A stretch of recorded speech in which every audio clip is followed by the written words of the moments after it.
Are you okay? Oh, do you agree with the work?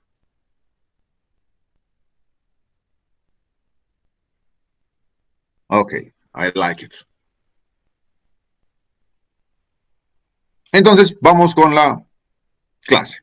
Trauma musculoesquelético. Esta exposición de trauma musculoesquelético está más enfocado a los traumas que se van a dar a nivel de lo que son las extremidades superiores y las extremidades inferiores. También va a estar asociado a las lesiones que van a ser los lugares donde tenemos músculo esquelético, ¿no?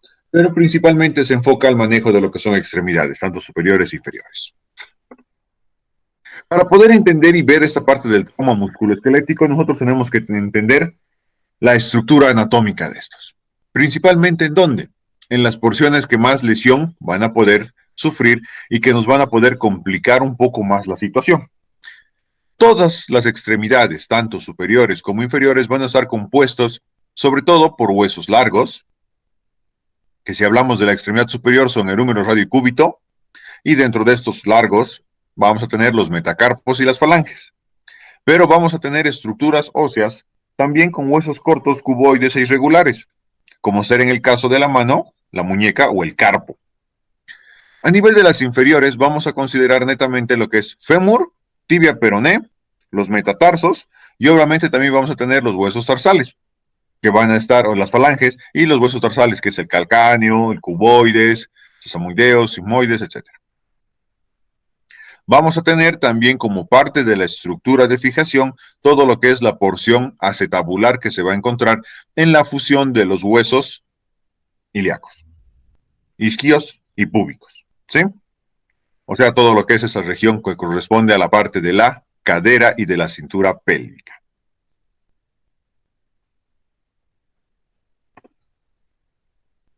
La irrigación. En este caso, la irrigación, vamos a aumentarle de tamaño, vamos a ver que tanto en la extremidad superior como en la extremidad inferior se van a encontrar muy distribuidas por toda la porción, haciéndose cada vez más intrincadas mientras más distal se encuentra. Con la característica de que la mayoría de estas irrigaciones va a estar comprometida por las zonas articulares, o sea, va a estar muy cerca de las regiones o de las zonas articulares, donde pueden existir lesiones, luxaciones, subluxaciones, fracturas, que nos pueden comprometer mucho el riego sanguíneo y también nos va a poner en riesgo lo que es la vida de la persona, porque al ser arterias de mediano calibre, van a tener un flujo moderado de sangre, que si no se controla de manera adecuada, puede provocar una hemorragia que nos complique mucho la situación del paciente. A nivel de lo que es el miembro inferior, vamos a tener una arteria de mediana y casi gran calibre, que es la arteria femoral. Esta arteria femoral es bastante elástica y tiene un flujo de sangre bastante grande. Va a tener un recorrido desde la porción inguinal hasta lo que es la región poplitea o la porción posterior de la rodilla, donde va a cambiar de nombre convirtiéndose en una arteria de mediano calibre, la arteria poplitea, y posteriormente se va a ir dividiendo en tibiales anteriores, posteriores, hasta lo que van a ser las arterias arqueadas y metatarsianas. ¿Cuál es el riesgo de esta arteria? Esta arteria va a tener, como les dije, un gran flujo y va a estar muy pegada, muy relacionada a lo que es el hueso fémur. Cuando hay lesiones con transmisión de alta energía, esa lesión puede provocar una sección parcial o completa de esta arteria, lo cual nos va a dar un tiempo muy limitado para tratar de salvar a esa persona. Estamos hablando de que en media hora, exagerando, en un trauma cerrado, con una sección de esta, puede causar la muerte de la persona o un shock muy grave. Y en un trauma abierto, incluso en menos tiempo, dependiendo de la sección de la arteria, si es parcial o total, va a haber un sangrado casi exsanguinante que va a requerir una acción y una valoración casi inmediata de la aplicación de un torniquete en caso de no poder llevarlo rápidamente a emergencias o de lo que es una acción inmediata en lo que respecta a hacer un procedimiento o una intervención quirúrgica para detener esa hemorragia y volver a unirla o volver a hacer la forma de canalizar esta arteria para que sea funcional de nuevo. A nivel de las extremidades, tenemos que ver y analizar que el principal trauma va a estar dado a través de las fracturas. ¿Sí? Estas fracturas se pueden dar de diversas formas dependiendo del intercambio de la energía que se vaya a dar entre lo que es la estructura en su porción distal, proximal, o también sobre la energía directa que se pueda aplicar sobre estas. Por ejemplo, una llave de judo, un golpe directo con un bat, un palo, un fierro, un atropello, funciones indirectas de la energía, una caída, donde vamos a poner las manos para tratar de desviar eso, o simplemente tratar de esquivar algo a gran velocidad. Incluso realizando deporte se puede producir lo que son estas fracturas. Los tipos de fracturas que se van a dar sobre todo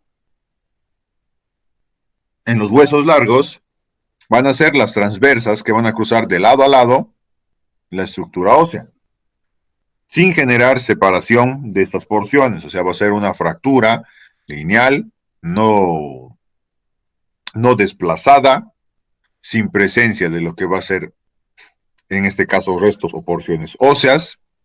Luego vamos a tener la lineal, que igual puede ser por golpe, transmisión directa o indirecta de energía, la oblicua no desplazada. Posteriormente van a venir las más complicadas, que van a ser la oblicua desplazada. Esta nos puede dar lo que es un gran trauma por sección de las porciones blandas e incluso puede llegar a atravesar lo que es todo el tejido muscular y la piel, convirtiendo una fractura cerrada en una fractura expuesta, con todo lo que eso implica: contaminación, hemorragia en medio externo, aumento de las lesiones, mayor trauma, etcétera. Las lesiones en tipo espiral, que es cuando se realizan rotaciones extremas, generalmente aplicadas en parte, podríamos decir, durante las llaves de judo, caídas con rotación, o sea, que hemos caído sobre la mano y nuestro cuerpo ha girado, o simple y llanamente algún tipo de golpe o colisión que puede provocarnos esto. Estas fracturas en espiral van a presentar múltiples fracturas oblicuas en forma de espiral, van a seguir esa secuencia por toda la porción de la diáfisis ósea. Las fracturas en tallo verde generalmente se producen en niños. Estas fracturas en tallo verde es por la elasticidad del hueso. Cuando hay la caída, se logra doblar el hueso hasta cierta parte, evitando la fractura total, pero una porción de el que esté más expuesta a la energía, se va a llegar a fracturar de la forma en la cual estamos viendo. Se podría considerar una fractura lineal, pero que no va a producirse a nivel de la región central de lo que es la diáfisis ósea, sino a nivel de lo que son las porciones periósteas. Y la otra, que es la triturada, que es cuando se ejercen fuerzas tanto superiores e inferiores a la vez, haciendo que el hueso se comprima y logre generar lo que es una fractura. Generalmente esta fractura requiere de un gran intercambio de fuerzas para poder lograrse, y además de ciertas características sobre la debilidad de la estructura ósea, porque si no tiende a partirse de otra forma. Generalmente es una oblicua, ¿no? Por desplazamiento. O por, como les digo, tiene que haber mucha violencia en ese tipo de impacto, mucha fuerza, mucha transmisión de fuerza. Nivel de las piernas, el fémur, que es el que más se suele fracturar. Bueno, tibia y peroné son los que más se suelen fracturar, pero los que más riesgo nos representan también las fracturas a nivel del fémur, donde podemos ver que las más frecuentes son la oblicua, la conminuta, que es la que nos va a dejar restos o estructuras óseas desperdigadas, la espiral, que podemos ver que nos va a dar secciones del hueso, y la compuesta, ¿no? Que es una fractura oblicua desplazada, y en este caso, como pueden ver en la imagen, ya ha perforado lo que es la piel, músculos, y se convierte en una totalmente expuesta, generando mayor riesgo de hemorragia, mayor riesgo de contaminación.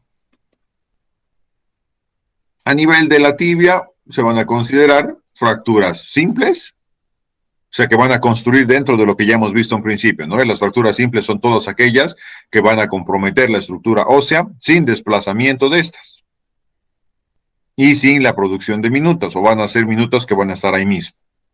Lo otro que son las fracturas multipolitraumáticas o politraumáticas, perdón, donde sí va a haber desplazamiento, múltiples zonas de fractura. Aquí podemos ver, hay fractura en el tobillo, hay fractura a nivel de lo que es la porción de la diáfisis superior y de la epífisis, perdón, y a nivel de la diáfisis con restos óseos. Y luego la fractura abierta, que igual va a estar asociada a múltiples fracturas, pero ya va a haber un desplazamiento de este atravesando todo lo que es el tejido blando. ¿Cómo podemos evaluar una fractura? Se la va a evaluar principalmente por la clínica. Dolor, aumento de volumen, asociado a un impacto o algún tipo de actividad con alta transmisión de energía. Y la radiografía. La radiografía es nuestro mayor aliado para lo que son las fracturas, sobre todo de extremidades, cajas torácicas y otro tipo de huesos. ¿Sí? En sí, para todos los huesos nos va a servir. Debemos saber las formas, la estructura ósea normal para poder decir si existe o no existe una fractura, y también se requiere cierta práctica para poder identificar algún tipo de fractura, sobre todo las fracturas simples, que como pueden ver aquí en el carpo, por ejemplo, vamos a ver pequeñas líneas, ¿no ve? Interóseas, de separación ósea. Entonces tenemos que tener la capacidad de poder distinguir estas líneas dentro de lo que es la estructura de los huesos mismos, huesos largos, para poder evaluar si es que hay o no hay algún otro tipo de fractura. Si vemos en la imagen de la derecha, es la misma radiografía tomada de lado, donde nosotros vemos que hay una sección completa de la estructura ósea.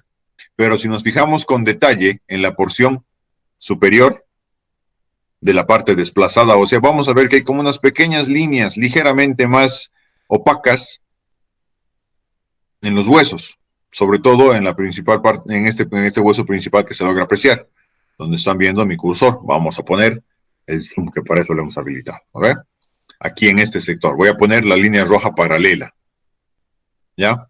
Paralelo a esto, más hacia medial, vamos a ver una pequeña línea. Esa es una fractura, una línea de fractura, que como pueden darse cuenta, pueden ir más o menos viendo bien. Si no hay mucha práctica, a veces lo dejamos pasar de lado, en el caso de las fracturas simples. Lo cual la radiografía sí necesita mucha práctica visual para poder ir identificando las lesiones, las estructuras y otras cosas a nivel de las formas en las cuales se ha tomado sobre todo la radiografía y qué tipos de radiografías tenemos que pedir. Eso van a ver y van a aprender tanto en traumatología, medicina, medicina interna obviamente, y si tienen la materia de imagenología o radiología, también lo van a ver ahí. Otras de las lesiones que van a ser tal vez menos complicadas que las fracturas son las luxaciones. Las principales luxaciones que nosotros vamos a ver en las zonas de emergencia y en las zonas de trauma propiamente donde podamos estar, accidentes o el mismo hospital en la zona de emergencias, va a ser la luxación de hombro. Una de las más comunes, es una de las que más van a ver. Esta luxación de hombro va a tener tres tipos de posiciones. La más común, que es la subcoracoidea, que va a ser desplazada ligeramente anterior y debajo de la apófisis coracoides. La segunda, que también está en presencia y es relativamente común, es la subluxación glenoidea, que esta se va a desplazar hacia abajo de la cavidad glenoidea o de la zona articular normal que debería tener. Y la más rara es la subclavicular. ¿Cuál es el problema de estas luxaciones? Si ustedes recuerdan un poquito de lo que hemos hablado de la parte de anatomía, y vamos a ver en la parte de anatomía cuando estén llevando esto, miembro superior, que en teoría ya es para el tercer parcial, vamos a poder ver que hay muchas estructuras paquete vasculo-nerviosas. Estas estructuras vasculonerviosas a nosotros nos va a interesar mucho verlas y saber su ubicación y distribución adecuada. ¿Para qué? Para que al momento de realizar una reducción de estas, sepamos identificar mediante la radiografía si es que hay o no hay alteraciones o incongruencias o la posibilidad de que este hueso que se ha desplazado de su lugar esté comprimiendo alguna de estas estructuras o todas las estructuras. Entonces, realizar el proceso de acomodación del hombro es muy fácil. Sí, es fácil. Pero tenemos que tener en cuenta ese tipo de valoración para no producir daño. Sobre todo en esta, que es la subclavicular, tenemos que considerar y tener mucho cuidado con respecto a lo que es la forma de poder acomodarlo, realizar una acomodación adecuada, una reducción adecuada, que es lo que se dice el término adecuado, para evitar lesión de estos paquetes vasculares o lesión de lo que va a ser la apófisis coracoides. Otra que es poco común, pero también se da durante todo mi año de interno, he visto 2 de estas, nada más, y he debido ver unas 10 o 15 de hombro, ¿ya? La luxación de cadera. La luxación de cadera es un gran uso de fuerza que se va a tener. Ya es un poco difícil generar una luxación de cadera simple sin que haya algún tipo de fractura. Generalmente siempre está asociado a algún tipo de fractura. Pero se puede dar. Como les digo, he visto una que era luxación pura de cadera. Las más comunes van a ser las luxaciones posteriores. ¿Por qué? Porque la fuerza, el desplazamiento o la energía necesaria siempre se va a trasladar de anterior a posterior. Es muy raro que sea de otra forma y que permita la luxación. Por eso las posteriores equivalen al 75% de estas luxaciones. Las características de estas es que vayan a ser ilíacas, desplazadas atrás y arriba, y que sean isquiáticas, que sean desplazadas atrás y abajo. La reducción de esto es bien complicado por la gran cantidad de músculos que se encuentran, ligamentos y tendones que van a fijar estas estructuras y que pueden estar rotos, dándole lo que es la incongruencia posterior y una falla a nivel de lo que es la reducción. Entonces son bien complicadas y bien difíciles de reducir. Se necesitan varias personas para hacer una reducción de cadera. Nosotros lo hicimos entre 4 o 5 personas, si no me acuerdo mal. A nivel de las anteriores, vamos a tener lo que es la púbica, que va a estar desplazada hacia la región púbica, y la obturatriz. Estas son relativamente más complicadas porque a nivel, sobre todo la obturatriz, porque a nivel de este orificio obturador van a pasar lo que son las estructuras vasculonerviosas correspondientes a toda la irrigación e inervación del miembro inferior, lo cual si no se analiza rápidamente esto puede generar lo que son compresiones y lesiones a este nivel. Otra característica que van a tener estas posteriores y estas anteriores va a ser la forma del desplazamiento que van a tener. ¿Cómo nosotros nos vamos a dar cuenta sin una radiografía que hay una luxación posterior y una luxación anterior? Las luxaciones posteriores van a ser conocidas dentro del medio como las púdicas. ¿Por qué? Porque cuando hay una luxación posterior, la rodilla tiende a girar hacia la parte media. O sea, como cuando muestran en los dibujos animados que la chica se pone avergonzada y junta sus piernitas y hace un movimiento como que de juntar las rodillas con un desplazamiento más hacia la línea media, produce eso. Produce esa rotación interna. Como juntando las rodillas, pero con una angulación un poco más pronunciada. Mientras que las anteriores son llamadas impúdicas. ¿Por qué? Porque va a hacer que la rodilla se abra hacia afuera. Esté abierta, por así decirlo, ¿sí? Con una exposición de toda la región o toda la zona media genital del cuerpo. Por eso dentro del medio las llaman púdicas a las de arriba, porque es como ese signo de vergüenza que se está cubriendo la región media, y las anteriores, las impúdicas, ¿por qué? Porque está abierto lo que es la parte de la angulación o la rodilla está pronunciada hacia la parte externa del cuerpo. A nivel de la rodilla vamos a tener y vamos a presentar, vamos a ponerle el zoom, para eso está. Ya, a nivel de la rodilla vamos a tener variaciones con respecto a lo que son las lesiones que se van a dar. Una rodilla normal va a tener una buena congruencia articular, las estructuras van a estar bien, sin ningún problema. Va a existir los esguinces, que se puede dar no solo en las rodillas, sino también se puede dar a nivel de todos los tobillos, muñecas, espalda, etc. Pero principalmente lo he puesto acá porque es una zona que nos permite mayor identificación, que es un ligero desplazamiento o alteración de la estructura ósea normal, con inflamación correspondiente. La luxación, que es la pérdida de la congruencia articular, que puede o no tener ruptura de los ligamentos y las fracturas que se pueden dar, ¿no? A nivel de las diáfisis, de las epífisis o incluso intraarticulares con las fracturas de los meniscos y cabezas articulares.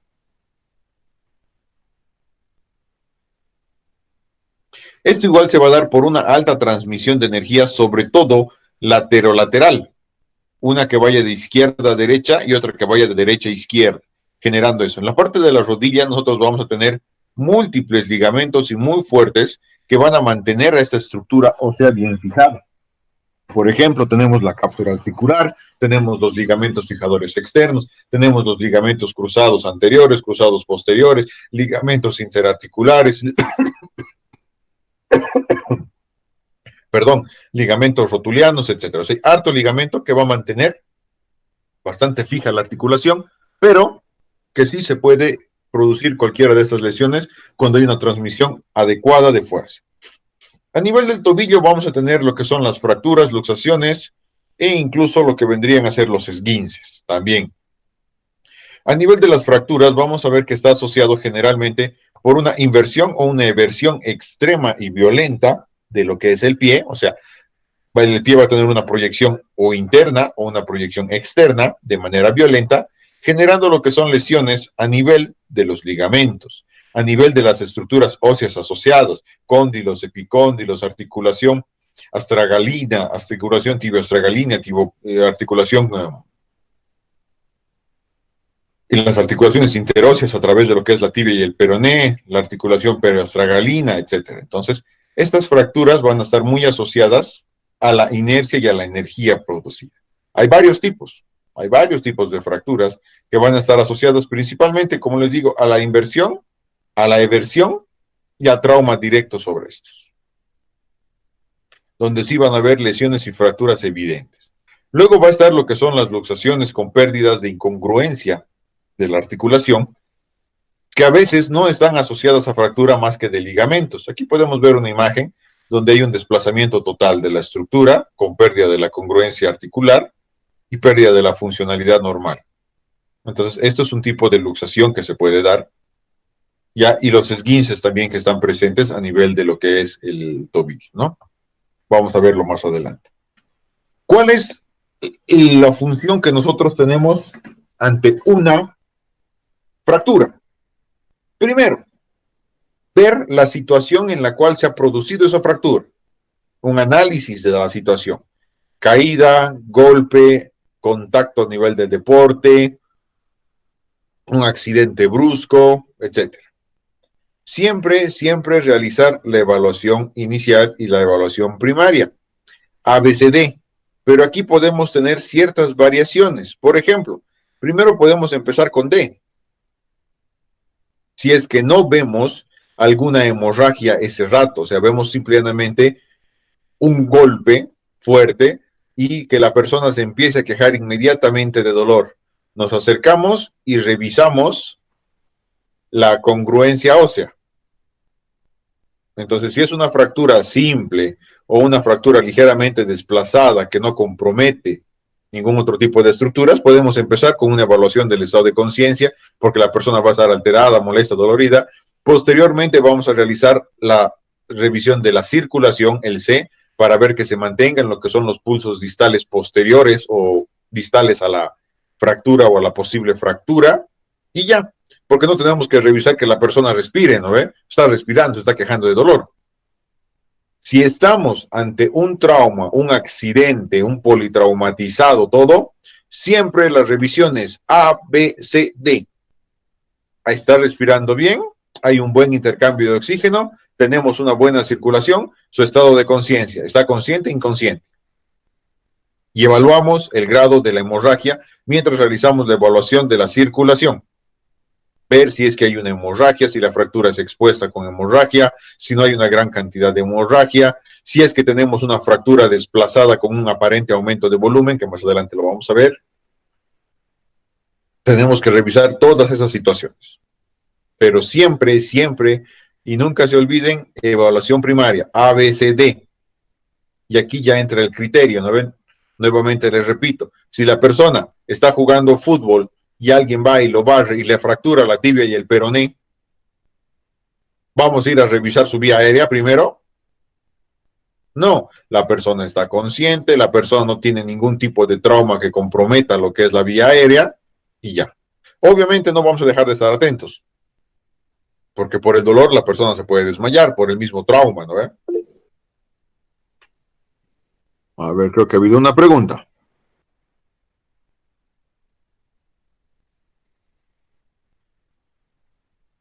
A la C. Claro que sí, a la C.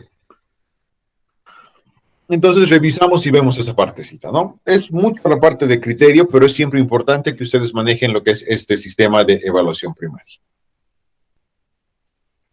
Cuando estamos ante traumas, o sea, accidentes de tránsito, pacientes politraumatizados, y siempre que en la evaluación inicial, o sea, rápida, en el escaneo rápido que tenemos que darle, vemos lesiones a nivel de la extremidad superior, tenemos que nosotros asociar sí o sí que hay lesiones a nivel de la caja torácica. ¿Por qué? Porque ha sido transmisión de energía directa. Ha habido un cambio de energía fuerte.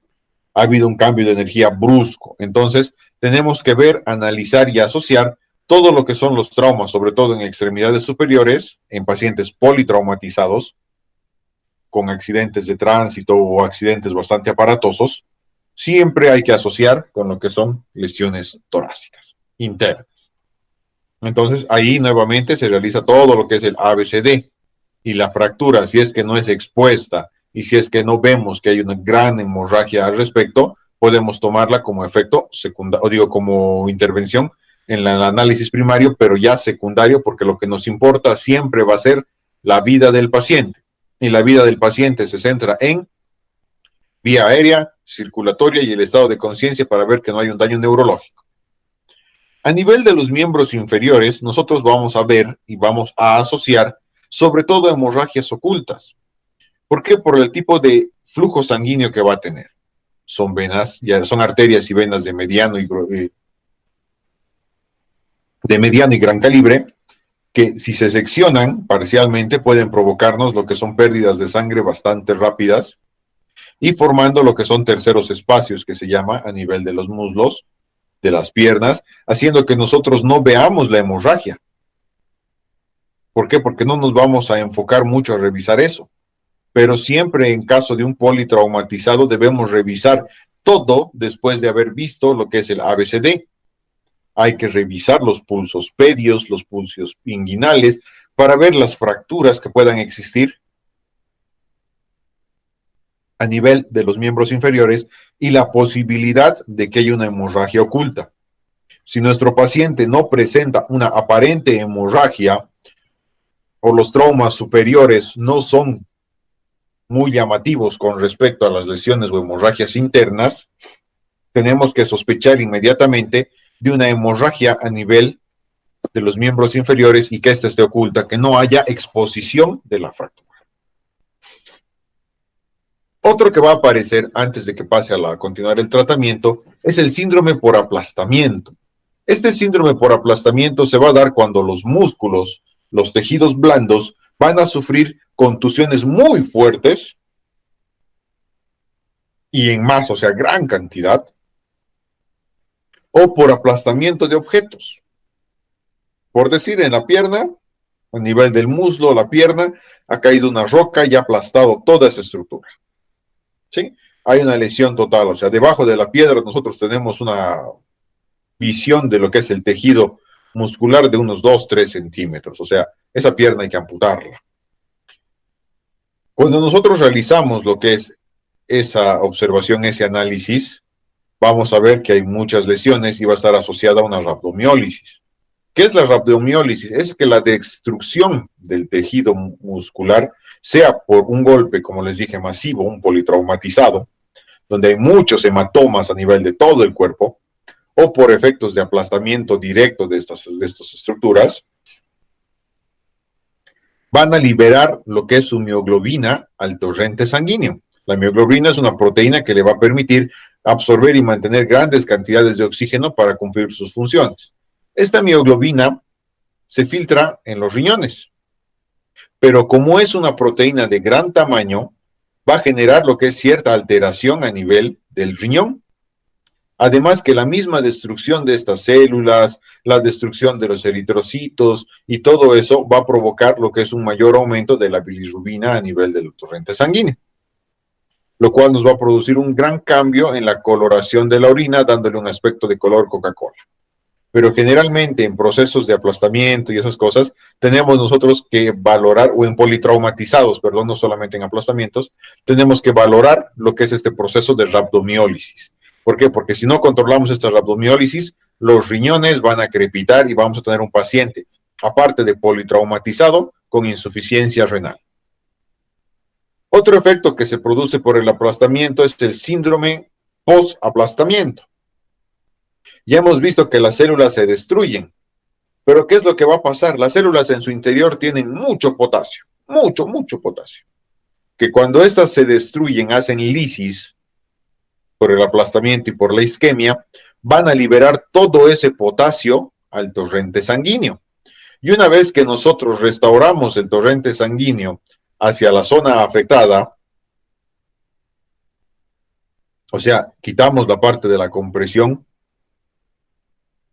ese potasio va a pasar al torrente sanguíneo.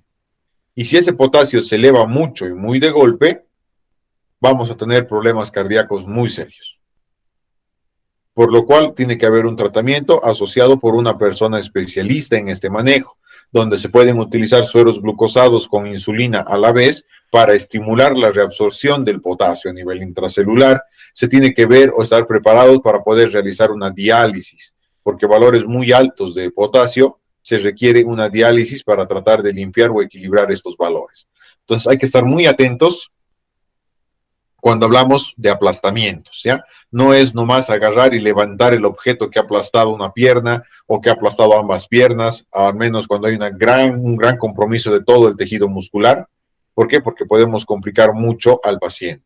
Hay que hacer una buena valoración y de preferencia esperar a que llegue el grupo de emergencias que nos pueda auxiliar en este sentido para poder evitar este tipo de complicaciones. Obviamente, siempre hagan una valoración. ¿Qué es más importante, la vida del paciente o la extremidad? Entonces tenemos que hacer siempre un análisis que a veces es muy rudo y es muy difícil de hacer, pero hay que hacerlo. Síndrome compartimental, que era lo que les decía que se va a producir por hemorragias a nivel de lo que son las partes internas intramusculares o a nivel de las fascias musculares o por acumulación de líquido de ultrafiltrado que se puede dar. Este síndrome compartimental va a producir lo que son las siguientes características. Primero vamos a ver las partes normales, ¿ya? El brazo normal va a tener lo que son sus fascias, sus divisiones normales a través de los músculos, con sus compartimentos vasculonerviosos distribuidos sin que nadie los moleste. Cuando tenemos un síndrome compartimental, un aumento de volumen, sea por hemorragia, por líquido o por otra cosa, vamos a ver que estos músculos y estas fascias se van a llenar con líquido y van a empezar a realizar compresiones y aplastamientos de lo que son los paquetes vasculonerviosos. Estos paquetes vasculonerviosos van a producir una alteración funcional por isquemia y por lesión nerviosa. ¿Cuál es el tratamiento? Cortar, sacar el líquido, los coágulos, la sangre, lo que hay ahí adentro, para generar una descompresión de los paquetes vasculonerviosos, principalmente de los nervios. Y después el procedimiento normal, ¿no? Cerrar la herida, estabilizar la fractura, reducirla y realizar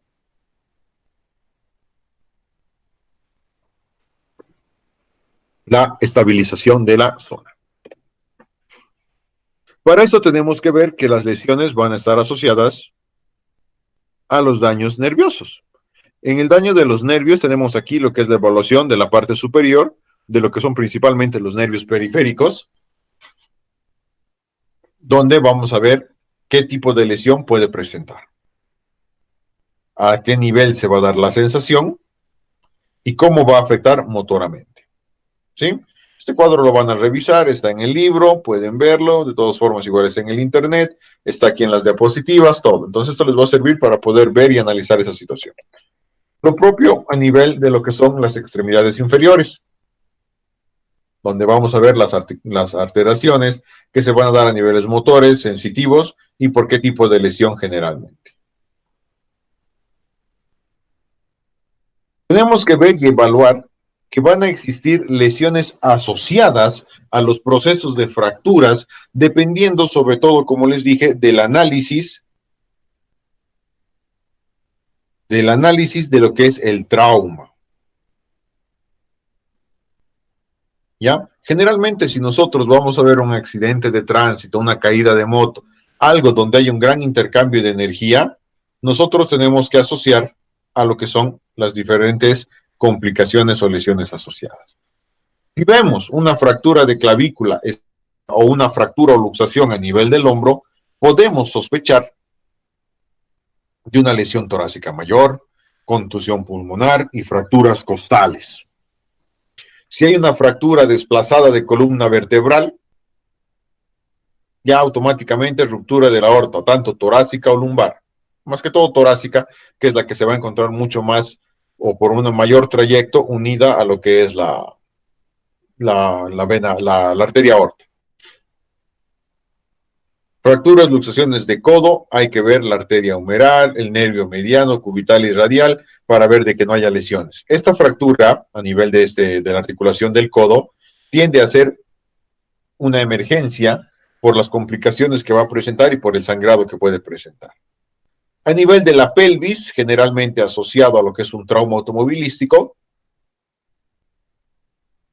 van a ver las que son las hemorragias, las lesiones a nivel del cráneo, a nivel del tórax y del abdomen. ¿Por qué? Porque la pelvis está recibiendo mucha energía y generalmente es por un impacto lateral que cuando lleven los del grupo D1 más adelante, cinemática del trauma, van a entender mucho mejor.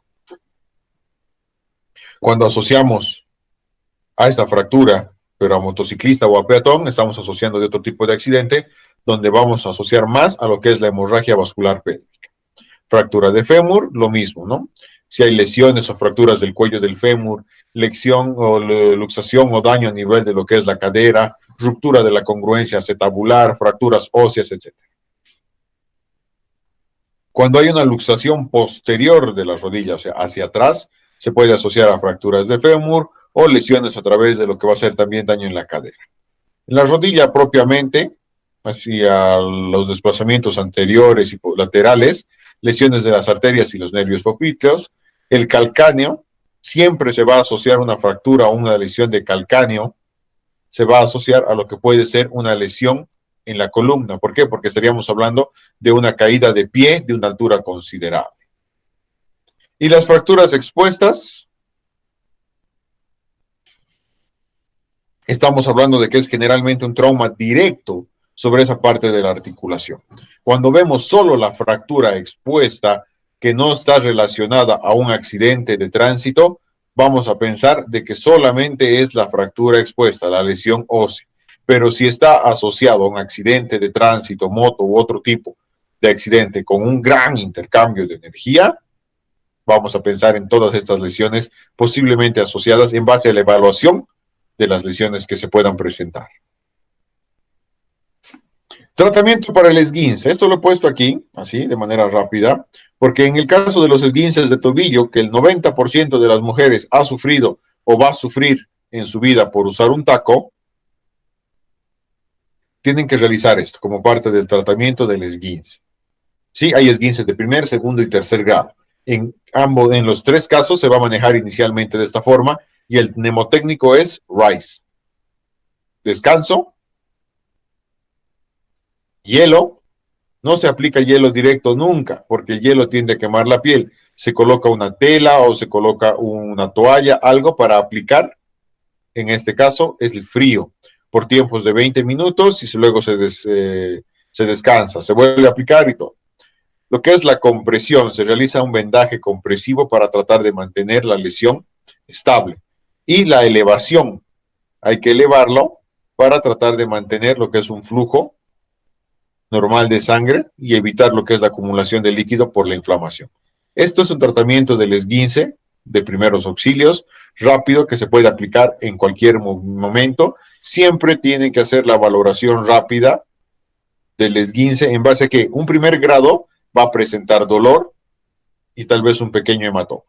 Un segundo grado va a presentar mucho dolor, más aumento de volumen, con un mayor hematoma.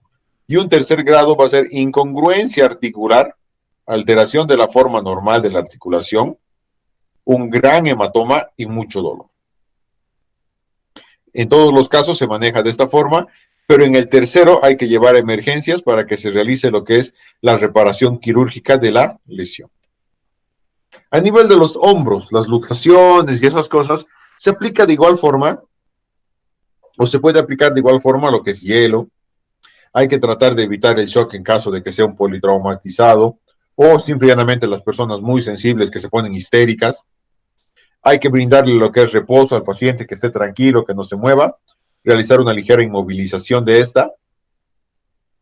Puede ser con un cabestrillo, puede ser con alguna otra cosa que ayude a mantener la estabilización de la articulación y del brazo, evitando el aumento de dolor, y llevarlo inmediatamente a un centro de salud que tenga el manejo de traumatología. En el miembro superior van a existir varias formas y dependiendo de la lesión para poder inmovilizarlo.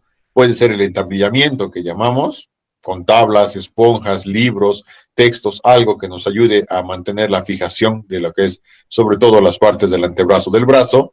A nivel de la muñeca es con vendaje.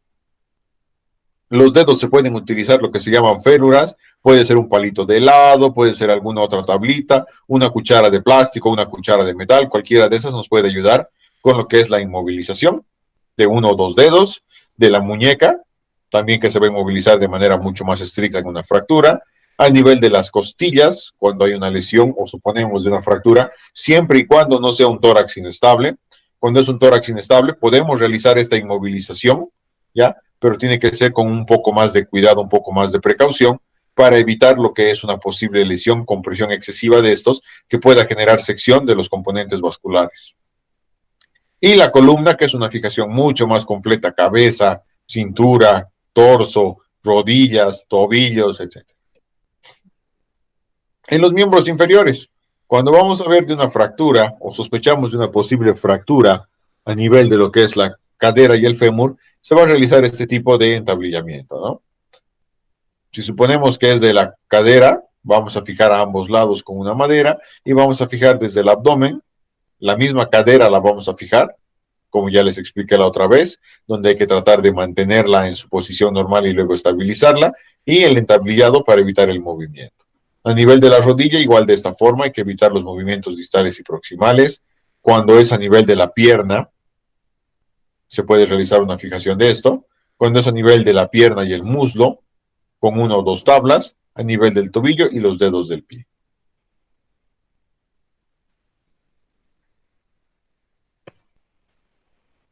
Ahora vamos a hablar del tan conocido y a la vez tan complejo uso del torniquete. Como ya les dije anteriormente, el torniquete se utilizaba y se utiliza para lo que es evitar las grandes hemorragias. El torniquete va a tener dos evaluaciones, una que es la intrahospitalaria, donde está permitido, porque el tiempo de utilización del torniquete va a ser corto y simple y llanamente nos va a permitir reducir el sangrado de manera eficaz hasta poder llegar a la parte del quirófano para darle la solución definitiva a esa hemorragia. Y la extrahospitalaria, donde tiene que haber un análisis y una valoración mucho más importante de cómo aplicar el torniquete. Aquí estamos viendo lo que es un torniquete que están aplicando a una extremidad que tiene un sangrado muy profuso y que va a llegar rápidamente a emergencias. Ahí nos va a servir. Siempre el torniquete va a ser útil cuando tengamos un acceso casi inmediato a la zona de atención de emergencias. Otra forma en la cual tenemos que utilizar el torniquete es cuando no va a llegar rápido a emergencias, no vamos a llegar rápido a emergencias, y si no detenemos esa hemorragia, el paciente va a morir. Entonces ahí ya tenemos que valorar la extremidad o la vida de la persona. Generalmente el torniquete está asociado a una pérdida de la extremidad a la cual se le aplica. Entonces es una situación bien compleja poder analizar eso. Antes, cuando había un torniquete, se utilizaba una técnica en la cual tú aflojabas ligeramente el torniquete y permitías el flujo de sangre para la porción distal. Actualmente hay un nuevo dato, bueno, eso era una obviedad, pero ahora está establecido, de que la formación de coágulos a nivel distal compromete mucho más la vida del paciente cuando se realiza una liberación del torniquete. Entonces tiene que ser en un medio bastante controlado.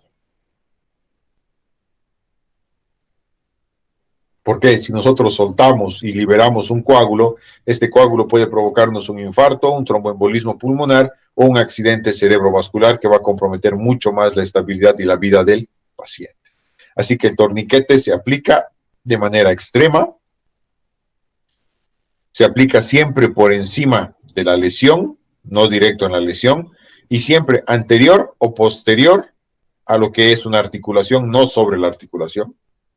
Se tiene que realizar con mucha fuerza, donde va a provocar lo que es dolor a nivel de los órganos o de los tejidos blandos, va a provocar lesión a nivel de esos tejidos blandos, porque tiene que ser aplicada con suficiente fuerza como para detener por completo lo que es la hemorragia.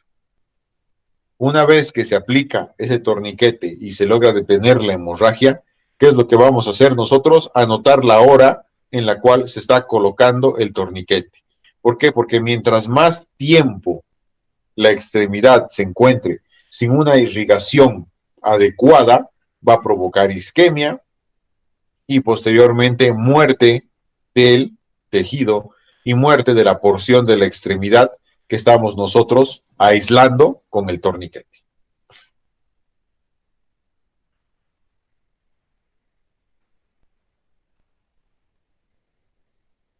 Hay equipos actualmente para realizar lo que es la aplicación de los torniquetes. Estos equipos, por ejemplo, el equipo de batalla que le llaman, es este de acá, el que se encuentra al lado izquierdo de su pantalla, donde va a ser la aplicación de un torniquete controlado por un equipo adecuado, especializado para realizar el mismo. Se utiliza como sistema de emergencias, ya les dije, esto va a tener personal de emergencias y en algunos casos se va a utilizar durante lo que es las incursiones militares, sobre todo en los campos de guerra, ¿no? Actualmente se utiliza. El que tenemos a la derecha es un torniquete básico que se utiliza sobre todo para las partes de las extracciones de sangre. No nos va a servir mucho para lograr detener una hemorragia grande, ¿ya? Pero nos puede ayudar. Este es el que está a la izquierda, donde está moviéndose el cursor del mouse, es el más indicado para poder realizar un torniquete de manera adecuada. ¿Cómo vamos a realizar la reparación definitiva de estas lesiones? Primero es estabilizar la fractura. ¿Cómo estabilizamos la fractura? Mediante la aplicación de técnicas quirúrgicas de fijación. Esa utilización de placas, la utilización de varillas, tornillos, pines y un montón de cosas, incluidas las prótesis, que nos van a fijar las estructuras óseas que se encuentren dañadas o comprometidas. Y como se fijan, es un trabajo de carpintería, literalmente, donde se va a colocar una placa y tornillos. Placa y tornillos. El hueso se va a osificar sobre estas porciones, por lo cual va a ser en algunos casos imposible retirarlas. Todo esto es netamente con procedimiento quirúrgico. Aquí están las prótesis que se van a utilizar, sobre todo las principales son las prótesis de cadera, que es un reemplazo total de la cadera, que es de la porción acetabular, cabeza del fémur, etcétera, como podemos ver aquí en la imagen, y de la rodilla. Generalmente estas dos van a estar asociadas a fracturas o a enfermedades con destrucción de esa estructura, principalmente la rodilla, que va a ser asociada a lo que es la osteoartritis con lesión y daño de las estructuras articulares, y por eso se realiza el reemplazo o la prótesis de la rodilla, que pueden ser totales o parciales. A nivel de las lesiones musculares, en este caso, el tratamiento es la reconstrucción de la estructura, ¿no?, muscular mediante puntos de sutura, unión y otras cosas.